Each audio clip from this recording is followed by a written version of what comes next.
sont au nombre de 8 organisations, partis politiques, mouvements citoyens à se réunir en ce jour solennel consacré au dialogue politique. Pendant que le chef de l'État lance l'ouverture à Diamniadio, ici à Dakar, ces acteurs ont à leur tour décidé d'organiser un contre-dialogue dénommé le dialogue alternatif et citoyen. Depuis le mois de juin 2024, le pouvoir actuel refuse de publier les statistiques sur la dette publique.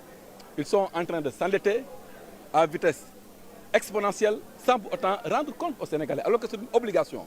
Je leur défie, ils ont omis volontairement de publier les rapports sur la dette publique. Ce qui est anormal, et j'en appelle à la vigilance de tous les Sénégalais, parce que ces gens-là, il faut les recadrer, il faut les contrôler, il faut les encadrer parce qu'ils sont en train de faire du n'importe quoi. Ceux qui sont au dialogue ne savent pas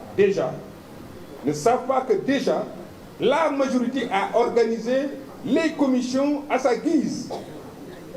Ils ont déjà nommé ou choisi les présidents des commissions, ils ont choisi les 2 assesseurs qui vont les accompagner, ils ont choisi les rapporteurs de chaque commission, en dépit de toute considération, en dépit de toute consultation de l'opposition. Ce qui se passe à Diamniadio est un dialogue purement accentué sur la politique, soutient-il.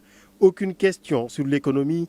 Ils sont levés pour nous dire qu'ils ont emprunté 196 milliards. Mais est-ce que les Sénégalais savent que sur les 196 milliards, 118 milliards proviennent de la Côte d'Ivoire. Mais ironie du sort aujourd'hui au Sénégal, si on est arrivé à une situation où c'est les particuliers ivoiriens qui sont obligés de perfuser l'État du Sénégal. Qu'aucune décision retenue là-bas ne nous engagera. Et d'ailleurs, moi, je vais même plus loin que cela. Je veux dire d'abord que le PASTEF nous a habitués à ne jamais tenir ses promesses. Le PASTEF n'est pas un parti souvent qui a sa parole cohérente par rapport à ses engagements d'hier. Comme on peut bien le constater au niveau de cette banderole, des images de détenus ou ex-détenus de l'actuel régime, des personnes poursuivies ou arrêtées pour divers motifs, comme pour dire on ne dialogue pas avec le couteau sur la gorge.